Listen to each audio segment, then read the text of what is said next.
нөгөө real meal-ээ бас зүгээр нэг хийхгүй өдөртлөө чинь. Сабтайтлын үйлмээр. Бүүстлсэн үү? Календар хийж харъя, контентыг календар хийж харъя. Скриптээ яаж гаргасан, AI хийсэн юм уу? Тэгээ өмнөх хэдүүлээ итгэлийг сонссон чинь бол асар тийм робчсон соёл иргэншлийн тухай яриа сонслоо шүү дээ. Та роботтой ажиллавал эсвэл өөрөө робот шиг ажил гэж. Одоо бид нар яг үүндээ Монголд бол тийм робот шиг ажиллах байхгүй. Өглөөсөө хүүхдээ үргэж өгөөл төгжрэл утаан дундаа амьсгалаад хотын баригтайгаа хэрүүлээгээл нэг лайв үзчихэл хоёр селебрити хоорондоо зодтолтой бол гişүүд бас бид нар ажил дээр бас нөгөө AI-тайгаа зодтолтой бол удахгүй AI роботтойгоо зодтолох байх. Ажлын байр гарч ирнэ гэдэг шүү дээ. Тэр ажлын байртайгаа бид нар удахгүй болоцлох нь шүү дээ. Энэ бүр 3 сая зээл авах энэ бүр роботтой. Яхаа миний 2 сая төгрөг өгдөө. Чи юу нэгдүгээр нэг зээл авах гэж гэдэг юм. За, миний ярих гол сэдв бол өнөөдөр брендингийн талаар ярина. Ягаад бид нар энэ ер нь нэг мэдсэн чинь кросс функционал систем рүү ороод социалист нийгмийн үеийн нөгөө яг ийм нөгөө алба хэлцээр ажилладаг систем байхгүй болоод нэг мэдсэн чинь бид нар бүх юм хийдэг болчихвоо. Багийн зохион байгуулалт болдог болчихвоо. Бүр ихтгэн хүртэл хийгнэ шүү дээ. Бид нар одоо мэрэгжил суух шаардлагагүй боллоо шүү дээ. Манай санхүүгийн төлөвлөгөөг гаргах, тайлбар гаргах. Бараг одоо бид нар чинь нөгөө бизнесийн MBA зэргийг авахын тулд 5 төвшний ур чадвар эзэмших хэрэгтэй гэдэг байгаа. Хуульч, нэгтлэн, маркетер, HR, operation. Одоо манай MSc бизнес сургуулийн хувьд бол асар том олон улсын хөтөлбөрүүдийг ингээд одоо боломжийн үнээр тэгээд дээр нь зайнаас ингээд сурах бололцоог олгож байна л тоо. Тэгэхээр энэ 5 мэрэгжлийг ер нь одоо ингээд цаашдаа бид нар ингээл нэг мэрэгжлийг 4 жил сураал эзэмшээл авах шаардлага бол байна уу юу? Одоо энэ 5 функцийг бид нар тавуулангийн эзэмшээ. Хэрвээ та санхүүч бол HR хийх шаардлагатай болж байна. HR бол маркетер хийх шаардлагатай болж байна. Тэгээд би employer branding гэдэг энэ сэдвийн дагуу ярихаас өмнө юуны төрөнд эхлээд энэ брендингийн тухай, бодволтны тухай, бидний сууж байгаа сандлын тухай ойлголтуудыг болцъя гэж бодож байгаа. За, улс үндэстнүүд бүгдээрээ нэг юмар алдартай байдаг. За, Америкууд гэсэн чинь амар лауд хүмүүс чаг ярьдаг, орилж ярьдаг. Гэл таарж марснаа гэх үү яа тэрж авч үсээ хэлсэн. Айгуу сэтгэл хөдлөлттэй болсон болохоор тэднийг зан чанарын хувьд одоо бид нар хүнийг бол ингээд тодорхойлж биш. За манай их гүндүүгүү дуугаа энэ их чаг инээдэг нөхөртөө гэдэг шиг нэ. Нэг 6 улс байна л та бүгдээрээ тэгээд таах гэж оролдъё. Мексикчууд ер нь ямар хуу зан төлөвтэй улсууд юм болоо. Энд нэг тийм зан төлөвийн брендинг танигдалт бусдаас лагдах тэр улс үндэсний зүйл байгаа тийм. Үүнтэй адилаар 5 богдынхан эсвэл тусгайгийнхан, онцгойгийнхан, галынхан одоо бид нар ингээд зэрэг хүчний дотоод зэргийн байгууллагуудыг харахад ширүү улсууд гэхдээ дотроо их зөөлөн улсууд даа гэж ярьдагтай адилхан. Гэсэн чинь Мексикчүүдийг асар тийм lazy улсууд гэж юу нэ дэлхийд даяараа тодорхойлдог юм байна. Хамгийн одоо lazy үндэстэн гэж тэр жимлэг кинонууд үзэхээр сайн хашаараа зөвлөөл Мексик малгайгаа өмсөөл янз бүрийн гоё хоолнууд хийж идэл нэг л аз жаргалтай тайван яардаггүй эцээч стресстдэггүй. Гэхдээ тийм lazy байгаа нэг тийм зүгээр нэг тийм ажилгүй гэсэн үг л биш тийм асар хөдөлмөрч мөртлөө ийм хүмүүс байна гэж төсөлт. За германчуудыг тодорхойлохдоо эдний ямар байсан гэсэн. Эдний хэвээр ойдортой газар байсан гэж. Ажилласаа гарцсан гэдэг шиг тийм. Германд амьдрах ямар ангингөтл boring.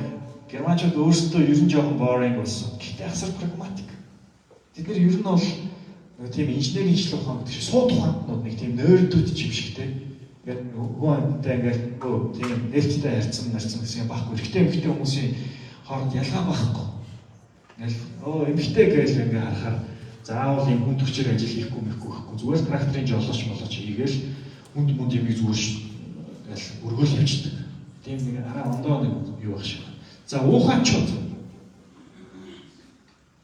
юугаараа тавигдсан бол. Юу гэсэн бэ? За Ухаан гэдэг одоо аялал жуулчлалын одоо хязгаартай одоо хамгийн очих дуртай хотуудын одоо хүсэмжит хотуудын нэг байсан. Тэгсэн чинь дэлхийд даяараа infectious гэдгээр алдартай болчихлоо. Украинчууд тасраа баатарлаа гэдэг. За шинэ зеландууд яарсан чинь их тийм хурч боломгүй ам тоочно гэж нэрлэж байна л да. За энэ бол зан чанарын хувьд байна. За тэгвэл дараагийн яг ийм нөгөө бүтээгдэхүүний гарц тэр нэг алдартай зүйлээр ярих юм бол Франц Вайн гэдэг алдартай. За сүүлийн ном зохиолууд маань Монголыг их бичих боллоо. Франц Вайн Монголын тарган бах юм болов Сүхбаатарын аймгийн сайхан та нийцсэн хөвөл нийцсэн тарган бах юм болов манай нөгөө Яманы тоод болохоос байгаа. Тэгсэн чинь Mongolian Kashmir гэдэг зүйл л одоо энэ Гучи Лви Hermes-ийн China одоо байх юм бол араа юм та. Mongolian Kashmir бол араа үнэтэй. Хэлбэрээр зарч эхэлж. За British Heritage тэр нэг агуу одоо дэлхийн соёл иргэншлийг бий болгосон Английн хатан, тэдгээр 100 бичиг үсэг, радио тэргээл ингээл ер нь энэ heritage-ийг алдартай болгодог бол Хятадын fireworks үнэхээр гайхалтай. Бэлэг чоколад одоо манай Монголд бол байна тийм. Тэгээд бид нар бол яг ялгааг нь мэдэхгүй байгаа. Тэгээд дивала бол одоо супермаркетаас аваад идэл байгаа л та. Яг ямар ялгаатай юм мэдэхгүй л байна. Гэхдээ тэр амтны төгс мэдрэмжийг бол одоо бэлэг чоколад бол үнэхээр өгдөг гэдэг байна. За Дач одоо Голланд сарнай тийм. За төлөв Колумбийн кофе гэдэг 1950 онд дэлхийн кофений зах зээлийн дийлэнх хэсгийг эзэлжсэн юм байна. Тэгсэн чинь Бразил үндэстэн гарч ирээд бид нар дэлхийн номер нэг бид нар ажлын байран дээр ч гэсэн манайхыг сонгороо. Хамгийн өндөр цалинтай hiring now гэдэг шиг кофений зах зээл дээр үлдээгүй ч гэсэн. Тэгээ Колумб 1980 оноос эхлээд маркетчээр алдаад үүнээсээ болоод олон улс руу ийм сурчлагын ажлууд явуулж ирсэн. Тэгээд Jim Carrey-ийн кинонд гардаг. Тэр Колумбийн кофе үйлдвэрлэгч нарын холбоо нэгдэн нийлээд тэгээд энэ Колумбийн кофег ингээд зах зээл дээр гаргаж ирэхэд бол product branding гэж хэлсэн. Nation branding гэж хэлсэн. Employer branding гэж хэлсэн. Тэгээд энэ их брендингийн сэдвүүдийг удахгүй ярьж дуусаад хэдүүлээ авах. Оросын уран зохиол гэдэг зүйл бол дэлхийд үнэхээр алдартай. Бид нар яг Орос гээл одоо даймаа, ингээл мафия гээл юутай боловч сонгодог урлагийнхаа салбарт бол уран зохиолоор бол одоо дэлхийд номер 1 гэж хүлээн зөвшөөрөгдсөн байгаа юм байна. За түрүү би нэг яриа хэлхийнхаа өмнө Будвалкны тухай хэлсэн. Брэнд ажил өгч Будвалк. Яг адилхан материалтай. Яг адилхан одоо хэлбэртэй. Хэрнээ хоёр өөр үнэтэй бүтээгдэхүүнтэй бид нар таардаг. Энэ хоёр одоо юугаар ялгаатай бай гэсэн чинь нэг нь логотой. Логонд болохоор нөгөө Versace гэдэг логог нь авчихаар $30 үнэтэй болох болсон. Логог нь авчихаар $10 үнэтэй болох болчихдог. Тэгэхээр энэ брендинг гэдэг зүйл өөрөө зар сурталчилгаа явуулахгүйгээр, ажлын зар постлохгүйгээр өөрөө аяндаа хэрэглэгчийг татдаг. Эсвэл одоо танай байгууллага дээр ирж байгаа шилдэг талантуудыг татдаг суугийг брендинг гэж нэрлэдэг байна. Тэгээ нэгсэндээ яг адилхан бүтээгдэхүүнийг арай илүү өндөр үнээр зарна гэдэг бол гэмт хэрэг юм аа гэж одоо тооцдог. Гэтэл хуулийн дагуу таны одоо граммаас ер нь хүмүүсийн нэг тийм илүү нэг тийм тансаг хэрэгцээнд зориулаад ч юм уу те ямар нэгэн байдлаар үнэтэй зүйл худалдаж авах зориулагдсан тийм төлбөр байж байдаг. Тэр экстра моныг авдаг арга гэж нэрлэнэ. Брендинг гэж нэрлэнэ. Тэгэхээр энэ брендингийн ойлголтыг 1931 онд одоо энэ Procter & Gamble гэдэг одоо угаалгын номдаг савн тийм нүүрний тусмас үйлдвэрлэдэг компани brand management гэдэг ойлголтыг анх гаргаж ирсэн юм байна. Тэгээд маркетинг хүний нөөцийн албаныханд community-д энэ brand management-ийн тухай ойлголтууд хүчтэй болж ирсэн. Тэгээд нэгсэндээ ажил олгогч өөрөө брэнд owner, ажилтан өөрөө брэнд, хүний нөөцийн менежер, брэнд менежер болох гэж ирж байгаа. Тэгэхээр бидний одоо цаашдын энэ өрсөлдөөнтэй хүний нөөцийн зах зээл дээр энэ сууж байгаа бүх хүмүүс бол одоо талент менежерүүд одоо HR-ийн албыг бол тэгж нэрлэдэг тийм талент team, брэнд менежерүүд гэж нэрлэдэг бодлого. За тэгээд энэ чиглэлээр хамгийн их танилцсан төрлийн ном байгаа. За эхнийх нь бол энэ Employer Brand Management гэдэг Английн зар сурталчилгааны агентлагийн захирал бас яг ийм маркетингийн салбарт ажиллаж байгаа хүний нөөцийн албанд орж ажиллаж гэсэн. Тэгээд энэ хүн олно гэдэг чинь аюу төвөгтэй юм байна. Тэднийг ажилуулна гэдэг чинь бүр их төвөгтэй юм байна. Брэнд удирдахаас илүү хэцүү юм байна гэдэг тусдаа ийм сургагчид гаргаж ирээд employer branding-ийн тухай ойлголт үүсч өгчжээ. За бид нар захирлуудынхаа талаарх сториг бол аюу сайн гаргаж ирж чаддаг. За манай захирал чинь одоо хурдны тентэн ширхэг адуутай. За тэр уралдаанд төрүүлсэн. Манай хүч спорт хорооны захирал чинь амар том гартай. Булчин баг тийм шүү дээ. Тэгэл хүүхдээ ер нь багийн гар барьдаггүй. Ер нь бид нар ингээд стори тейлрүүд болж эхэлж байгаа байхгүй. HR менежерүүд маань. Тэгээд тэгжиж нөгөө хүч спортын хорооны байх гартай. Үдээ гар барьдаггүй захирлын багт орохыг одоо тухайн шин залууд хаалтууд маань үсдэг байх жишээний болоод эхэлж байна. Гэсэн чинь энэ Victoria's Secret анх Итали явжсэн гинэ дүүсгэн байгуулагч чинь ингээд үг юм байна. Leslie Wexner гэдэг. За 1990 оны үед хаад. Тэгээд нэг шатны зүйл ажилласан гэж энэ Европт, Франц, Итали эмэгтэйчүүд ер нь дотор хувцас худалдаж авахдаа том дэлгүүр ордгоо юм байна. Энэ үсэлтгүүр шиг том моол зоон шиг ордгоо юм байна л. Гэтэл тухайн үеийн соёлоор бол Америкт дотор хувцас авж байгаа эмэгтэйчүүд тийм 300 сая Америкчууд ийм жижиг дэлгүүр ордгоо юм байна. Бутик стор гэх юм уу. Тэгэнгүүт мань хүний хувьд энэ дотор хувцас худалдаж авч байгаа эмэгтэйчүүдийн хувьд ингээд дэлгүүр хийсэж байгаа нь өөрөө асар сонирхолтой тийм customer journey харагдаад. Тэгээд судлаад үзсэн чинь мань хүний одоо энэ Италийн Францд явж байгаа тэр бутик сторуудын одоо өнөртэй усны дэлгүүр, вайны дэлгүүр, эмэгтэйчүүдийн дотор хувцасны дэлгүүр нь өөрөө тийм айгүй тийм unique одоо connection хүмүүстэй үүсгэж чаддаг. Тэгээд тухайн эмэгтэй таарах одоо хувцсыг нь санал болгодог. Тэгээд community үүсгэх юм байна. Яг энэ моделийг нь ажиглангуудаа за би яг энийг л Америкт соёлыг авчирыг гэмүүдээ зөв бутик сторууд нээж эхлээд тэр нь ингээд томорсоор байгаа. Victoria's Secret-ийн одоо алдарт том сүлжээ үүсгэн байгуулагдсан юм байна. За захирлууд аюу гоё сторитой. Гэтэл employee нарын сториг бид нар харин олон нийтэд яаж хөрдөг юм болоо. За энэ дахиад нэг Lululemon гэдэг гоё юугаар алдсан бол асал нэг брэнд Канадын одоо компани байна л да. Йогийн хувцас хэрэглэл зардаг. Гэхдээ Nike-г бодоо олгоод, Under Armour-ыг бодоо олгоод Adidas-ыг бодоо олгосон брэнд гарч ирсэн. Яаж ийм дэлхийн том конгломератууд спорт хувцсны зах зээл дээр ноёлж яхад Lululemon гэдэг нэг хачин мэдгүй Канад залуугийн брэнд гаргадгаа. Тэгээд энэ спорт хувцсны зах зээл дээр өөрсдийн ниш маркет дээр асар хүчтэй танигдчих эхэлсэн. За мань залуугийн хийсэн юм нь юу вэ гэхээр би жоохон муран өвдөдсөн юм байна. Жилээд. Тэгээд нөхөр йогийн сургалт хийжээ.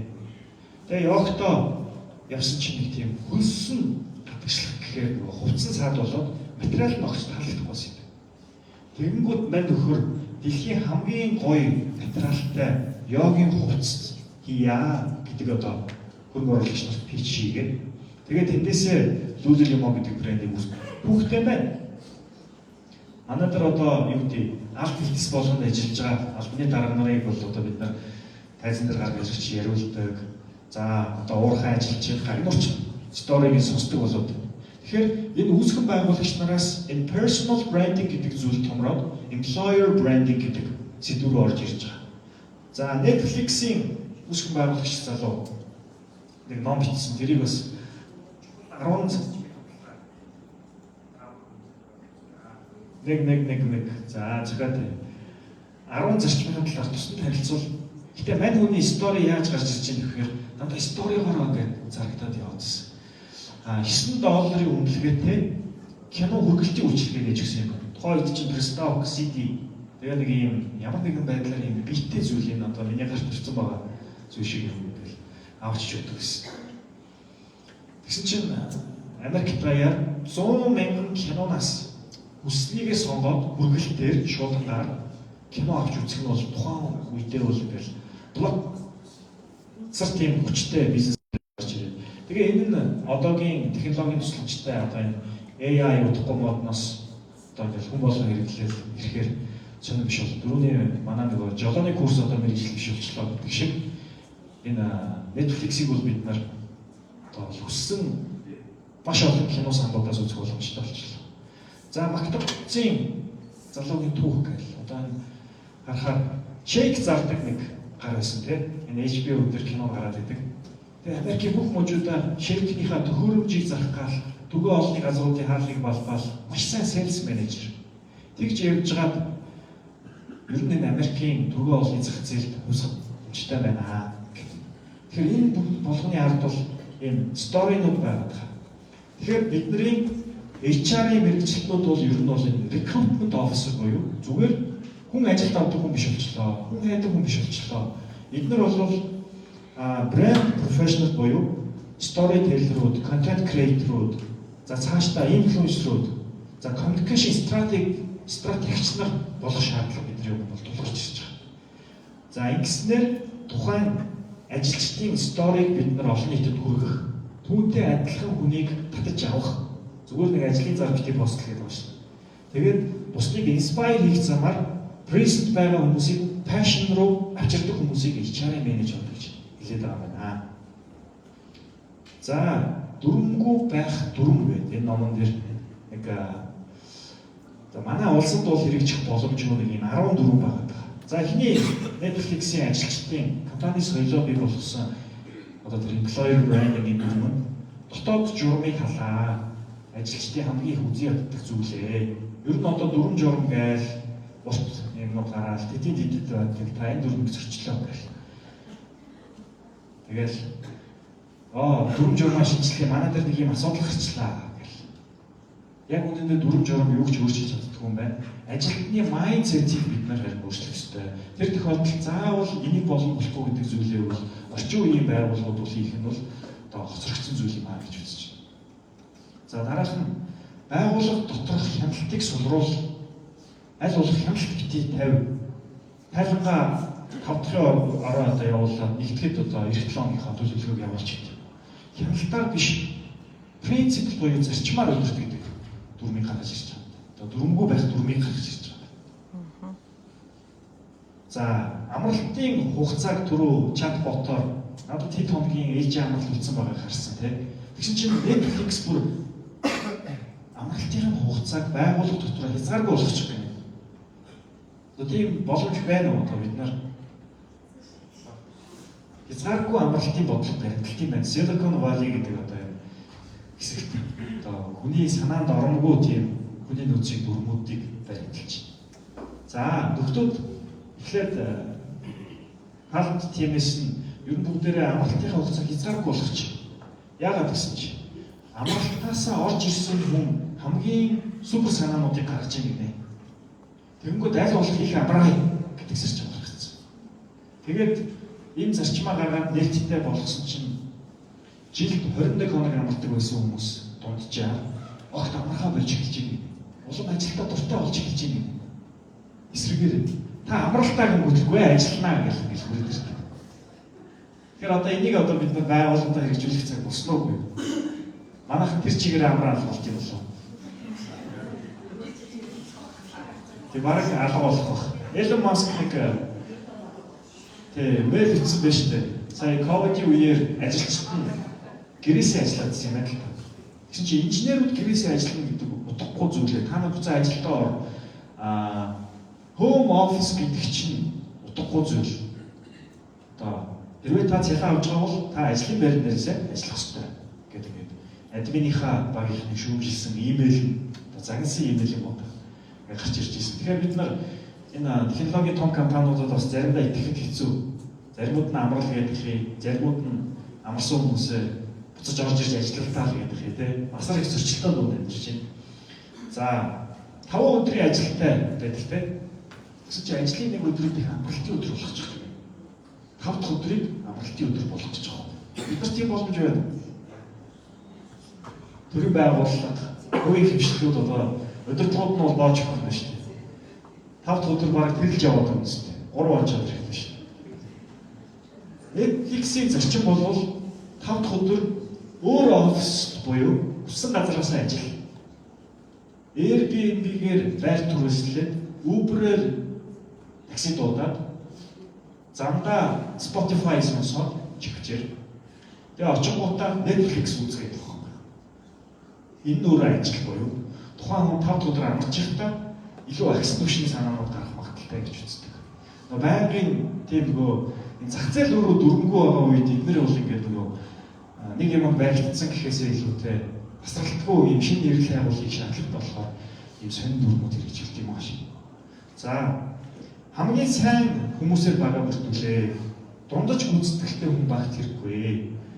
Нэг муу хүн өөр нэг муу гүйцэтгэлтэй хүнээ татдаг гэдэг дүрм гаргасан. Тэгэхээр за яг хоо энэ маань ер нь бол гайгүй юм байна. Энийг авчих та гэхээс илүүтэйгээр за топ технологийн Big 5-ийн хувьд бол заавал номер 1 хүнийг авах зэрчмтэй ажилладаг. За говц авьяастай ч утран үзэлтэй хүмүүсийг бити ажил тав гэдэг. Тэгэл пост хийгээл, стори хийгээл, тэгэл нэг жоохон юмд хондоо төгжрэлтэй ч юм уу, тарахтаач хондоод байгаа юм уу те. Эсвэл хажууд хүнтэйгээ ч муудсан юм, өглөө нэг таштай муудалцсан юм уу. Ингээ байнга л утраад байдаг. Тэгэхээр асар тийм авьяаслаг бүтээмжтэй.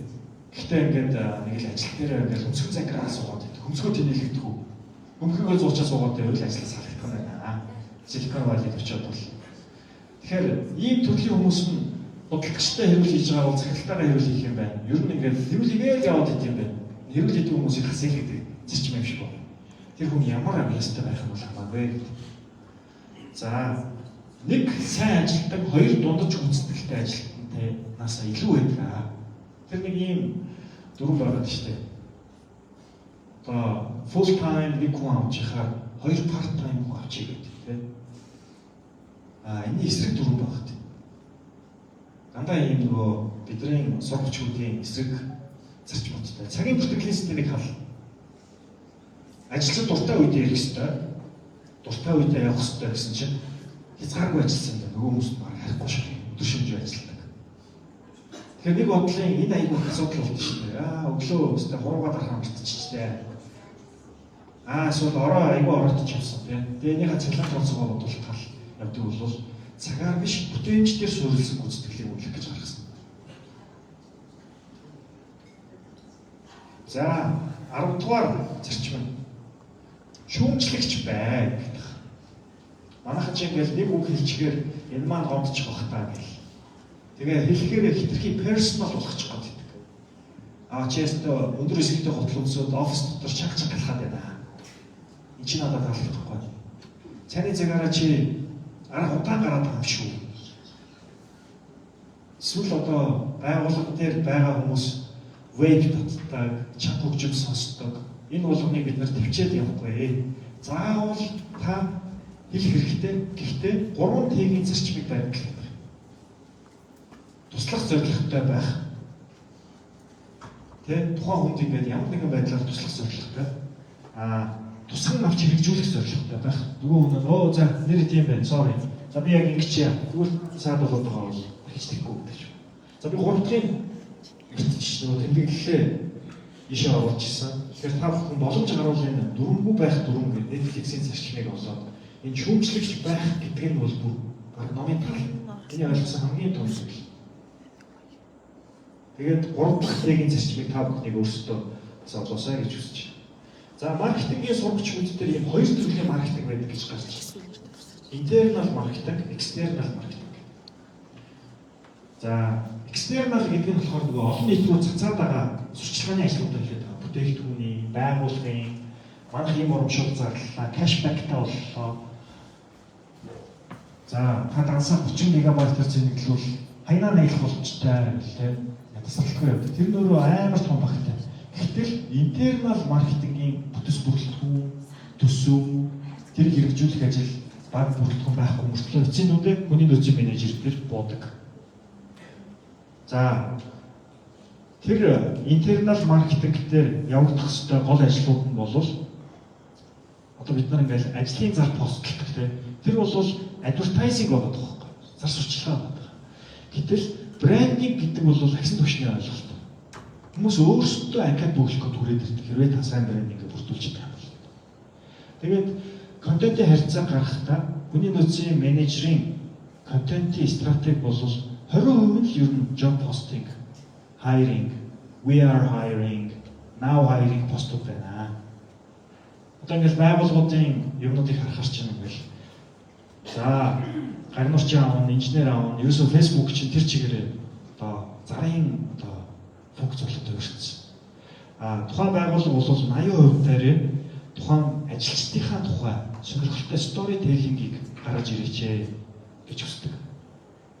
Тэгээ ийм төрлийн контент цаанаасаа employer branding-ийн концепт үсээд байгаа учраас бид нар яалтчгүй өөрсдийн хүний нөөцийн албандаа тусдаа internal marketing-ийн төсөвтэй болох шаардлагатай. Тэрэн дээр хамтран ажиллах студ, инфлюенсер, тэр алдартай сувгууд, гудамжны самрыг те ашиглаж чадсан юм бол одоо ингээл best ямар одоо нэг цол гаргаад байгаа лээ. Одоо нэг юу гаргадаг болсон шүү дээ. Great place to work гэдэг ийм цол гарч байна.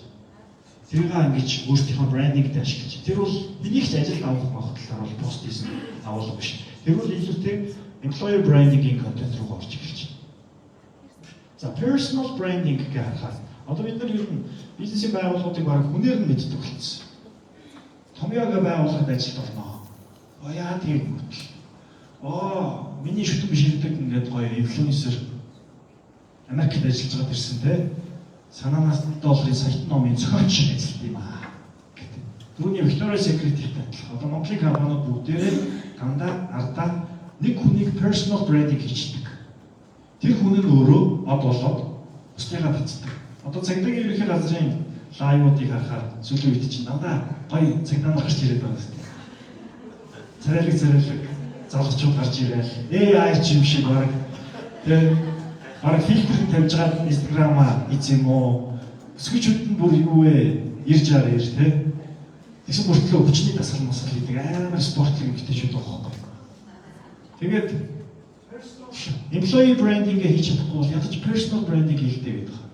Нэг хүнийг одуулчихлаа байгууллагаас. Тэр чинь яваад байвал усыг болдог гişүүж болно шүү дээ. Шаардлага оруулахгүй юм да. Тэгсэн чинь гişүүн болсон шүү дээ. Тэгээд гişүүн болчвол одоо за гişүүний газар ажиллах уу гэж анкетны тооч гэсэн ихсэж байгаа шүү дээ. Лендмен гэж манай одоо гоё байгууллага байна тийм. Лендмен нь алдартай юм уу? Одоо амар шаркын алдартай юм уу? Амар гэдэгтэй болоод ард нь дахиад контент маркетинг хийгээд байгаа юм. Шарк болгох чиг тийм. Битүү хүний нөөцийн багийн төлөвлөгөө гэдэг. Тэгээд маркетингийн функц болж өрж байна. За дараагийнх нь Сод Монгол гэж тунд бүх станцаар хүмүүс өөрчлөж байна л та. Яач гэсэн чинь аманд узар чинь тэгэл эдээсээ бензин авдаг, итгэх хэрэгтэй. Итгэх хэрэгний бензин бүрс өртөө инэ. Аманд удрын бензинийг аваа. Тэ багт тэнгэрийн амны одоо тэ итгэх хэрэгний цосолтой хүн бол хамгийн сайн бензинийг хэрэглэж байгаа шүү дээ. За Twitter гэдэг энэ сошиал медиа сувгийг яагаад Elon Musk худалдаж авах болов уу?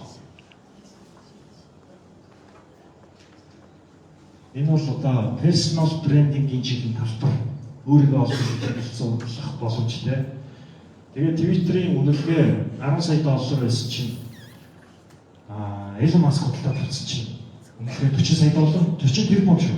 40 биллион доллар болчихсон.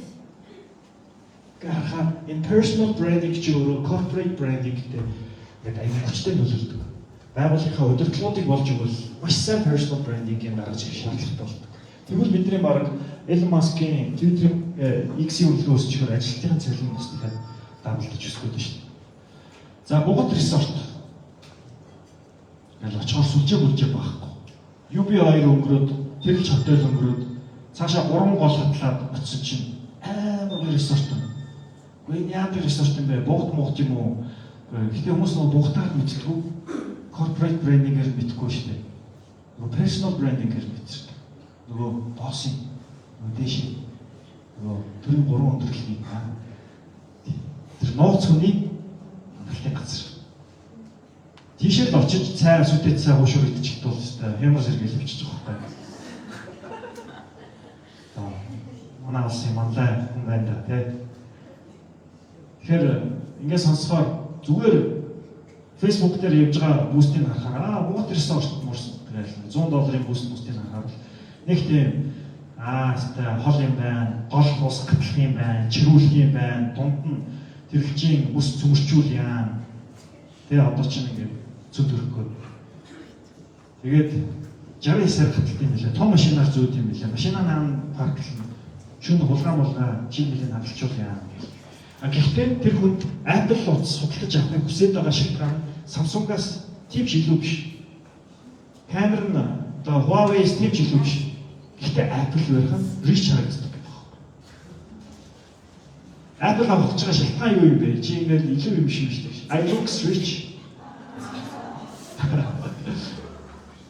Тэр шиг одоо бүрсгийн амралт руу очичод бол одоо 3 гүрний цаанхыг бол 3 голын цаанхыг бол бид нар амтч очиж танилцсан байна. За нэг Солонгос хоолны газар нээлтсэн байна. Дахиад Солонгос хоолны газар ингээд бодож байгаа байхгүй юу? Манайх ийм газар нээлттэй, ийм газараа, ийм гоё хоолтой, тэдэн дөрвийн ланчтай гэж рекламдах уу? Эсвэл захирлынхаа PR хийх үү? Томоо жижигэгийн Солонгос хоолны газар. Шуурж штэ цааш. Ланч нь бүр тасархаар амар их порцтой. Таврын 2 дахь байдаг юм шиг шүү, тийм. Тэгэхээр энэ personal branding ажилтдаг яг амьдрал дээр. Employer branding байвал бүр сайн ажиллана. Нэг хүнийг онд болгох бүх даяараа энэ сууж байгаа хүмүүс өнөөдөр Twitter дээр, Facebook дээр 50,000 дагчтай болчихвол ямар гоё вэ? За зарим кейсүүдийн би жоохон live явж байгаа болохоор нууц хэвээр үлдээ. Тэгэхгүй бол бас хитрхи бас нөгөө зарим нэг кейсүүдийн яриад ирэх байхаа гэж бодчих. За ингээд энэ диаграм бол өнөөдрийн миний ярьсан сэдвүүдийг бол баазч харуулж байна. 3 түвшний брендинг ажлууд хийх нэ. Бид нар энэ corporate branding хийгээл, маркетингийн албан тэрийг олон нийтэд танилцуулах ажлууд хийгээ хийж байгаа. Гэхдээ та бүхэн хүний нөөцийн албанд ажиллана гэдэг бол сонгуулийн штабд бүхэл бүтэн нэг гишүүнийг гаргаж ирэх гэж байгаа юм шиг л ажил болдог. Personal branding бол тухайн одоо нэг ажилтнаа эсвэл өөрийгөө одоо сүүлийн үед чинь инфлюенсер байна уу гэх одоо маркетингийн албан дээр ирэхээр тий. За инфлюенсер болтугай манай нэг хүнийг инфлюенсер болгох гэж захирлаа тий. За танаа дээр ямар хүмүүс байгаа гэхээр хамгийн царайлаг хүмүүсийнхаа зургийг үзүүлээ тий. За хэдэн дагагчтай гэж байна. Тэрэн дээр нь анализ хийж штэ. За тэгээд personal branding-ийн дараагийн агсан түвшний ойлголт бол employer branding гэх. Энэ бол баг Монголд хийж чадах компаниуд тунцсан хамгийн хэцүү брендингийн ажил гэдэг төрөлд тооцогддог. Тэр номын төгсгөл ингээ уншаад дууссан чи ер нь маркетинг бол амархан, employer branding бол хэцүү дээ. Та бол бараг хийж чадахгүй дээ гэж төгсөж байгаа юм. За яагаад гэсэн чинь ер нь бүтээгдэхүүн бол хоёр төрөл байна. Unbranded, branded. Түрүүний бодуулалттай адилхан. $10 бодуулалт яадаг вэ гэхээр асар их сурчлагын юм. Манайх дүүний гарт байршилтай. Тэнд байршилтай. Тэгээ River Card-ны River Estate-ээс авч болно. Тэгснэ Чигмэрлэгийн 3 дахь тус байна. Яг ориг тий copy. Гэхдээ манайх unbranded. Тийм одоо юу биш. Эсвэл юу гэдэг нь Монгол чинээр гарч байгаа стартап компани брэнд ч гэдэг. Тэд нар бол юу хийх ёстой вэ гэхээр одоо яг бид нартай адилхан асар их зар сурталчилгаа хийн, job posting хийн. ажлын зараа оруулаад анкет ирэхгүй. Сайн талантууд байхгүй. Нөгөө дундаж гүйцэтгэлтэй ажилтнууд л топ гүйцэтгэлтэй суперстар ажилчдад ирэхгүй учраас бид нар юу хийж юм? Actively search for talent. Мөнхийн эрх авах. Тэгээд нөгөө талд голын нөгөө эрэг дээр юу вэ гэхээр нөгөө branded болсон компаниуд. Монголд бол тийм топ компаниуд байна л та. Тэднэрт бол ингээл банкын эрх агуул хийж job post-ийг шаардлага байхгүй. Цагийн дотор 500 анкет ирдэг. Тэгээд нөгөө хүмүүсээ шалгаруулах процесс нь асар хурцтай. Нэг хүний LinkedIn-ийг 7 секунд л хар. Тэгэл одоо CV ч юм уу те дараагийн шат руу ордог. Тийм төвшөнд бол очмоор юм шүү дээ. Employer branding-ийг сайн чих юм бол. За дараагийнх нь та талд дээр очно гэдэг. Хей, за таныг л ажил татмаар гэдэг байдлаар эрх агуул хийдэг бол сайн брендингтэй компани дээр талантууд өөрсдөө хүрээд ирдэг. Сургамжсан мэт дагуулдаг. За богино хугацааны short term advertising boost мөстэй болоо. Тэгвэл та бол ер нь ам брендed юм байна. Нэг зар оруулж анкет ирэхгүй байна. Яг уу $1000 төсөв бодлоод өгч 3,500. Тэгээд бүүсгэлдэг хүн ирдэг. Тэгэхээр хүмүүс цалин харахсаа илүү соёл гэдэг зүйлийг хардаг болсон. Тухайн компани employer branding-ийг хардаг болсон. Би орчих юм бол цалингаас гадна яг ямар benefit байна? Миний ярилцлагыг та нар вебсайтн дээр тавих юм уу? Гэдэг зүйлийг хардаг болоод байна. Миний тухайн нэг рил хийж өгөх юм уу? Бараг зүйлийн ажлын шинэ ажлын багцд нь таны одоо жилийн туршид 3 рил гаргах пакэж мэгчтэй юм аа. За тэгснэ unbranded компаниуд эсвэл одоо байгууллагууд маань миний нөхцөл баг маань recruitment agency дээр очдог. Буюу яаралтай нэг хүн авахчлаа. Манай дээр юм орон тогтчлаа. Очих ёстой газар бол ялтчгүй. Нөгөө хүний нөөц зуучлалын агентлаг байдаг. Хэрвээ employer branding-д анхаардаг байгууллага бол recruitment agency дээр очдог. Эсвэргээр branding agency дээр очдог. Одоо зар сурталчилгаа маркетинг консалтингийн компаниуд дээр зөвхөн өөрсдийнхөө логог таниулах гэж PR ажлуудыг явуулдаг. Тэгээ энэ номын төгсгөл ийм 9 ширхэг 12 ширхэг шүү. 12 ширхэг ийм тэнглэг байна. Энийгээ болохоор юу гэж нэрлэж байгаа вэ гэхээр employer brand wheel буюу яг энэ та employer branding-ийг судалж яг үйл энэ 12 топикийг илүү сайн судлаа. Тэгвэл та тухайн ажилтнтай зүрх сэтгэлээрээ мөн цэнээр холбогдох болно. Нэгт та бол тэр хүнтэй цалингийн тухай ярихгүй, вижны тухай ярь, value-ны тухай ярь. Гуравт хамтын ажиллагааны тухай ярь. Хамтдаа нэг төслийн ард гараад хоолт болж байгаа тухай ярь гэдэг. Тэгээд corporate одоо дүр төрх болох personality тухайн хүнийхтэй нийцч чинь үгүй. Одоо ингээл компаниуд байна л та. Ерөнхийдөө нэг тийм зан характераар нь тавьсан нэг тийм судалгаа байгаа байхгүй. За эднийх бол айгүй тийм болуулсан айгүй гоё профешнл хүмүүс. За эднийх бол айгүй актив. Юу ямар ч үйл хөдлөлтөөрөнийг талхшиг зардаг газар гэх. Тэгэхээр энэ зан чанар дээр тулгуурлаж үйл хөдлөлтөөрөнгийн зурчаа сонгохдоо хүмүүс их анзаардаг болсон. За external reputation тухайн хүнийг олон нийтэд таниулах reputation management дээр ажиллаж байгаа хэсэг. За ингээ харахаар the rewarding system, post employment гэх ажлаас гарах нь яах вэ? Signing bonus гэж өгдөг бол ажлаас гарах нь бонус гэх юм уу? Тэрийг албан хаагчид ажиллахаар тэтгэвртэй гарахт нь дүүргийн бонус өгдөг лээ тийм. Энэ шиг одоо ингээл жинзинээр залгчууд асар их хурдтай орлуулалт гардаг. Signing bonus зарим байгууллагууд өндөртэй. Post employment-ийн career plan дээр нь коучинг хэсэгтэй байгууллагууд хүртэл гарч ирээд. Тэгээд цаг хараалал гоох тийм. За эдгээр бол түрүүний дүгнэлт буюу employer branding гэж өөрөө юм төвхтэй процесс юм байна.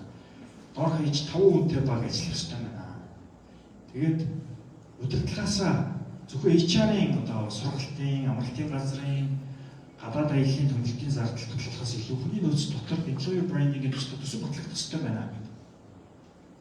Тэгжиж цаашаа явахгүй бол бид нар бор зүрхээрээ 10 рил $10 буст хийгээд бол одоо асар хүнд байлгалтаа гэдэг. За сувг дээр байгууллагууд Facebook дээр бол одоо бүтээгдэхүүнийхээ лайв хийдэг зар сурталчилгаануудыг бол байршуулж байгаа.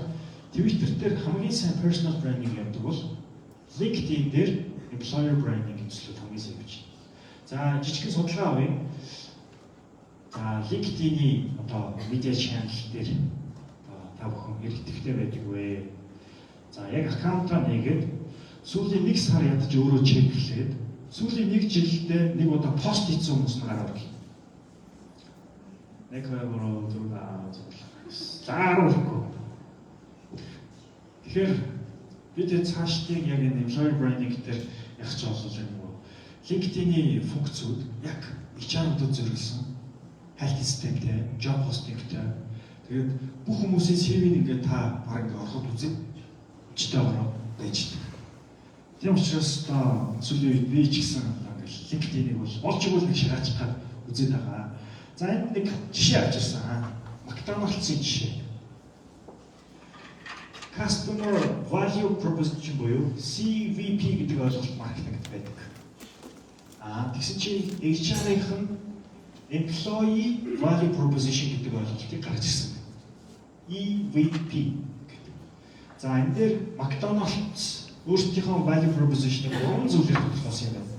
Нэгт family. Бид нар яг нэг гэр бүл шиг ажилладаг. Хоёрт friends. Таавал ингээл асар их тийм гоё community дотор орно. Гуравт бас нэг элфсгэр гэсэн би асаандгүй. Гэхдээ тэрнийг тийм карьертэй холбоотой үсч дэмжих боломж үргэлж таны өмнө нээлттэй. Нэг тийм flexibility ч гэх юм 3 F-сгээр тодорхойлсон юм. Одоо томоохон байгууллагууд үнцэн value proposition-ыг тодорхойлдог. Тэгэхээр та өөрийн байгууллага дээр энэ value proposition тэр тутаа employee-ийн хувьд ямар value proposition гаргаж үзэр. Тэгсэн чинь McDonald's-ийн одоо дотор ажиллаж байгаа хүмүүс Японд нэг бослог гаргасан тухай жишээ та бүхэн хэлцүүлж байна. За энэ одоо Японд очсон хүмүүсийн сэтгэл яадаг байх гэхээр амар нэмсгэлж юм hospitality industry асар өндөр түвшинд хөгжсөн байна. Тэд нар бол зүгээр л одоо үйлчлэгээгээрээ бол ингээд бүр асар түвшинд гарчижээ гэдэг. Яг эннийхээ дагуу ажилчтаасаа байгууллагууд нь бизнесийн байгууллагууд шаардлага тавьдаг. McDonald's ямар гэрээтэй вэ гэхээр 1950 оноос хойш нэг дотоод дүрм журам хөдөлмөрийн гэрээн дээр нэг үгтэй байсан. Тэр үг нь яадаг вэ гэхээр та одоо хүнд хоол хүнс өгөхдөө хүний өдөөс инээмсэглэх ёстой гэсэн чинь сүүлийн үеийн жинзийн нар би инээж чадахгүй шүү дээ. Гэсэн чинь 1950 онд дүрм гаргасан хүний нөөцийнхэн одоо хүмүүс нь одоо дараагийн үеийн хацлаа л та. Үгүй инээж чаддгүй гэж юу гэдэг тэгвэл ажиллахгүй гэсэн юм байна. Тэгээд шалтгааныг асуусан чинь нөгөө жинзийн нар та нар ер нь хүний эрхт алдчих. Яхаараа би инех хэвтэй. Авал аавны цахуул тэр үз. Японд ч тийм. Тэгээ Японы бүр ингээд соёл нийцэхгүй болтол нэг тийм гажиг зэм одоо эрс хувьсгал гарч ирээд. Тэгэнгүүт work with your smile буюу тэр та инээмсэглэж ич хүнд хоолох ёстой. Үгүй бол инээж чадахгүй бол ядаж яарцаа шүдний аппараттай байсан чамаагүй гэдэг байна. Тэгээд залуучууд яах вэ? Туслах гаргасан. Лайв хийсэн, Instagram дээр хийсэн, Facebook дээр хийсэн. Тэгээд үр дүнд юу болох вэ? Танай байгууллага дээр ирдэг 100 мянган ажлын байр байхгүй болсон. Part time ажил хийдэг залуучууд оюутнууд бүгдээрээ McDonald's-ыг үйл одоо засгийн газар огцор гэл нэг хүн лайв хийгээл холбоотой ч ихсдэгтэй яг л адилхан болж байгаа байхгүй. Тэгээ энэ нөлөөд баггүй. Америкийн компаниуд Starbucks нөлөөлсөн.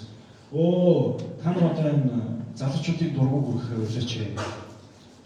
Starbucks дэрдэг ажилчдын тоглолт байх болчихлоо. Ер нь залуучууд part time ажиллана, ирээдүйд карьер өсөх боломж байхгүй гэж үздэг.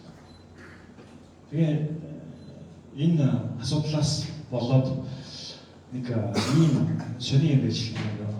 Одоо бид нар KFC, Pizza Hut руу нэг автомат нэг юм машин байгаа шүү дээ. Тэн дээр Японы McDonald's яадаг вэ гэхээр нэг double Mac, нэг ширхэг ундаа, нэг ширсэн томс.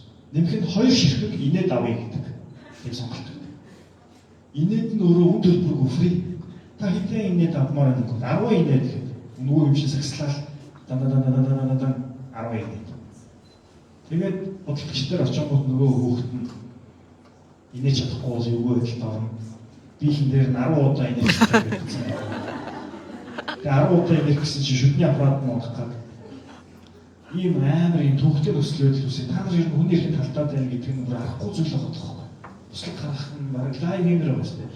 Таны миний хүүхдүүд түүнэр ийм газар очихлоо эсвэл юу гэдэг юм хүний өдөөс ухааштай хүний өдөөс заавал инэх хэрэгтэй болоо хэцүү хөтлөд болох.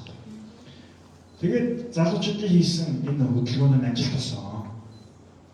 Эцсийн дүндээ McDonald's гэдэг компани 1950 онд гаргасан байрны дотоод дүрм журмаа өөрчлөх шаардлага болсон.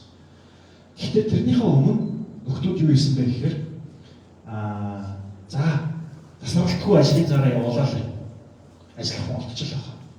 Ямар ч юм орлуулах боломжтой.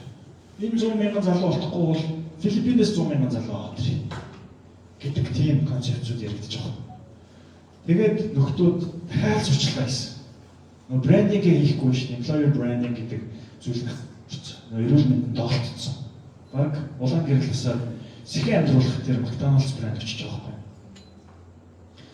Гэтэл нөхдүүд тэрийг ухаарсан уу?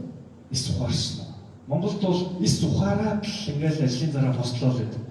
Хүмүүс ингээл танаа байгууллага болохгүй штэ гэж ингээл ярилах. Сая нэг манаас одоо маркетингийн салбарын эксперт нэг аль байгууллагад та хүүхдээ ажилуулахгүй вэ гэдэг санал асуулга Facebook дээр явуулсан байна. За 5-10,000 хүмүүс л доор коммент бичээд шеэрлээ л зү. Нэг газар бол бүр номер 1-ээр гарч ирж байна. Тэ. За 1 2 3 газар бол баг драфтын 2 3-аар бол алт мөн хөрөлний тал авч байгаа байхгүй. За тэгээд арга хэмжээ авах шүү дээ. Гал унтрах crisis management-ийн арга хэмжээ авч байгаа байхгүй. Тэр нь бол бас л төр зүүн байх тийм. Урт хугацааны арга хэмжээнүүд мэдээж авах гэж байгаа байх. За төр зурдаа бол нөгөө янз бүрийн одоо хурдтай аргуудаа бол та нар төсөөлж байгаа байх. Ашигласан. Мэдээж хурдтай үр дүн өгнө. Коммент уншихад ямар ч хэлсэн за битаа хайр байна гэж бодогдох байсан. Хүмүүс чинь комментор баг сонгуулаад бодсон шүү дээ. Эсэг хөдлөө. Тэгээд McDonald's-ийн өрөнд бол богино хугацааны арга хэмжээ авалгүйгээр илүү урт хугацаанд буюу 50-60 жил өөрчлөлтгүй дүрм журмаа өөрчлөё. Бид нар бууж өгье гэсэн. Яг хоо опшн гарчлаа юм л да. We are hiring-а явуулъя. Apply now гэдэг юм илүү $1,000-аар бүсгэлье гэдэг санаануудаа бүгдийг таягдан хаяад ер нь цаг төр зөвүүн болжээ. Энэ жинзийн нар чи ер нь эвгүй гарууд байна гэдэг. Дуртай үедээ ирээд дуртай үедээ гараа яваад байна гэх. Тэгээ сүүлийн компаниуд нь хүртэл ээлжийн амралтын хязгааргүй үг гэдэг хэрэг болтгоо шүү дээ. Тэгээд өөрийнхөө бай гэдэг нэртэй хүний нөөцийн маркетингийн компани ажил явуулсан байна. Заашаа та нар өөрийнхөө бол бай, инехгүй байж болно гэдэг. Тэгээ энийг яаж олон нийтэд хүргэх вэ гэдэг чинь бас их сонирхолтой байхгүй юу? Зүгээр Facebook дээр за манай тэр өнөөдөр чи нэг пост хий, reel хий. Тэр 5 пост өөрийнхөө бай. Алуу гасан пострыг чи харъя. Go дээр тавьчих, icon дээр тавьчих. GCTK 9 сая гэж юм. За 5 автобусны хөдөлгөөс тавихаас. 50 саяын төсөв батлах. Эргээ 100,000 анкет ирсэн гинэ өөрийнхөө ажил явуулсан чинь. Тэр нь одоо ямар ажил юм бол гэж чинь. Тэд нар бүр эрэл хайгуулъя гэдэг. McDonald's өөрийнх нь зүйл бол ингээд алиалагчаас гаралтай бэлэг тэмдэг. Ингээд баян хүмүүс happiness бэлгэлж идэг. Гоё өөрхөн алиа дүртэрхүүд байдаг тийм. Тэгэнгүүт нь за ер нь нэг ч инээдгүй хүн олё. Инээдгүй хүн ер нь хараад хэд байна уу гэсэн чинь дуучдын дунд нэг охин чинь ерөөсөө инээдгүй. Айгу хүрэн царайтай. Гэхдээ айгу хөөрхөн олон дагагчтай. YouTube-ийн тэгээд Spotify-ийн олон одоо хандлагатай юм байна л та. Тэгээд энэ охины түүхийг судлаад үзсэн чинь инээж чадахгүйгаасаа болоод 3 удаа ажлаас халагдчихсэн нөхөр. Тэгээд хамтлагч дуулдаг. Өөрөө одоо бүр ингээд дуу муу бичдэг болсон. Нэрийн дээр харагдах байх шиг. Тэгээд мань нөхөртэй хамтарсан нэг дуу гаргасан юм байна. 100,000 залуучуудад хүрэх асар тренд дуу гаргасан. TikTok-ийн бүжигтэй гар мараа ингэж хөдөлгөөл урууламаа цоолгоол залуучуудаа өөрийнхөө байхын зөв гэдэг агуулгатай тийм. Тэгээ энэ дуу нь YouTube-ийн номер 1 дуу болоод, Spotify-ийн номер 2 дуу болоод, Японы Billboard chart-ыг тэргүүлээд, залуучууд аяараа тэр охиныг шүтэн бишлээ. Тэгээд энэ дууныхын хариуд McDonald's ажлын байрныхаа 4 журмыг өөрчилж work with your smile гэдэг үгийг style болгож өөрчилсөн. 1950-ад оны work with your smile-ийг орчуулвал юу гэх вэ? Инээд өөртөөгөө ажил гэдгийг өөрийнхөө ажил гэдэг үгээр сольж өөрчилсөн. Тэгээ энэ үр дүнд нь Starbucks-ийн хүртэл 4 журмаа орчлоо. Amazon тухайн үеийн Америк гаралтай үргэлтийн part-time ажилчид ажилладаг бүх байгууллагууд ингээд 4 журмаа орчсны улмаас NHK телевизээр, Японы тэргүүлэх сайтуудаар нөгөө дуу муу цаг агарын мэдээний хөтлөгч нь хүртэл нөгөө TikTok-ийн хэмжээгээр гарч ирэхдээ бүжигсэн. Айгуу тийм viral гэж нэрлэдэг тийм тренд дуу болоод. Тэгээд манай McDonald's маань аврагдаж ихаа хүний нөөцийн анкетныхаа тоог 100,000-аар өсгсөн төвтэй байна. За дараагийн кейс миний хугацаа одоо 20 дуусгүй. За энд нэг Heineken гэдэг одоо дэлхийн топ Нидерландын топ 3 ажил олгогч компани нэг хүн болгоо орлыг ажил олохыг мөрөөддөг. Яагаад гэвэл айгүй гоё. Гэтэ арай хаалга байхгүй, урт хаалгарлаа. Нэг ажлын ярилцлага LinkedIn-ээр 7 секунд шалгуулна шүү дээ, шилтүүлнэ. Тэгсэн чинь манайх арын хаалгатай боллоо гэдэг компани ажилласан. Та энэ арын хаалгаар ороод 3 сар баард зөөгч. Манай баарнуудад part-time ажил хийдэг залуучууд бас дахиад 100,000-аар багасчлаа. 100,000 нь одоо оронтой ковидоос хойш 2021 оноос хойш 100,000 ажлын байр шаардлагатай болж ирсэн юм. Тэгээд нийгмийн хариуцлагын хүрээнд гэх юм уу? Бас гэхдээ өөрсдөө бас тусалж байгаа шүү дээ. Бар ресторанууд нь хорикогийн сувгууд нь ажилтнгүй болоод их үлгэн орхоо байгаад Heineken PR зарагдахаа болно. Тэгээ Heineken-ийн хувьд бол энэ залуучууд руу чиглэсэн ажлууд тасаар хийдэг. Хамгийн залуу PR гэдэг одоо концепцтэй. Монгол улстай бол одоо чинээр эх орондоо үйлдвэрлэх гэж хэлж байгаа юм. Саяхнаас. Тэгээ 150 жилийн өмнө тохиосон. Тэгээд нөхдүүдийн хувьд нөгөө бар ресторанууд нь ингээд жижиг дунд бизнес эрхлэгч нар байгаа шүү дээ. Өстө ажилтнаа олдохгүй насар хэцүү байна гингүүт нь. За тэгвэл LinkedIn дээр бид нар 3 сарын хугацаатай одоо Google-ийн Accelerator хөтөлбөр гэдэг шиг Heineken-ийн 3 сарын дамжин ажил болъё. Яг үгээр колод ажиллахын тулд ихлээр түгээх чиг ёстой гэдэгтэй адилхан. Heineken дээр баарны experience гэдэг нэртэй LinkedIn-ийн тийм сертификат гаргасан. Bar experience гэдэг нэртэй. Тэгээд энэ bar experience гэдэг LinkedIn-ийн хаштагийг өөр дээр авсан хүмүүс нь арын алгаар шууд оролцож ажлын ярилцлага баг номер 1-ээр дуудав. Тэгээ яагаад баард ингэж 3 сар ажиллах ёстой вэ гэхээр тэр хүний anger management эсвэл цагийн менежмент, цагаа барьж юм уу? Анх шатны бүх ингээ background check-ийг ингээд 3 сарын дамжаагаар чеклэх боломжтой болоод дээр нь өөрсдийнхөө vendor компаниудын ажилчдын асуудлыг шийдэж өгсөн кейс байна. За бүгдээрээ үлээ авч үзье. Hospitality sector is facing a shortage of 200,000 workers. It's very difficult to get staff. Seems as if there is a bit less interest in work behind the bar. Yes, that's what I think. Because I don't know if you think it's very different between all the shifts towards hard work.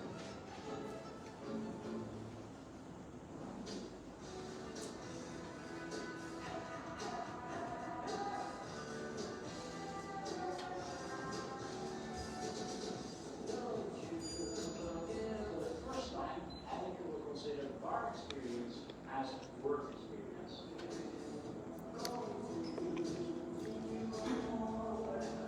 By working in a bar, you learn a lot of additional skills, like logistics, talking to people, working hard in a team.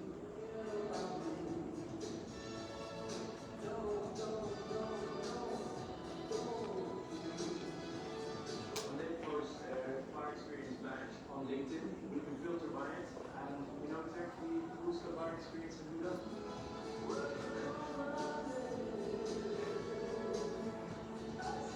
I'm obviously global head of Diane's brand, and I have our experience. I hope this experience will bring you renewed appreciation for the work that Of course, I have our experience.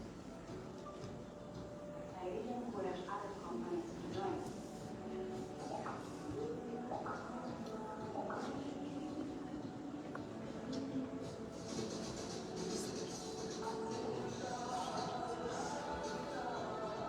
It doesn't just help us find the best talent, but it helps push the HoReCa industry with a severe lifestyle. I really love working in a bar and from here. The first time in a couple of years ago, more people were applying for work in the jobs at the moment.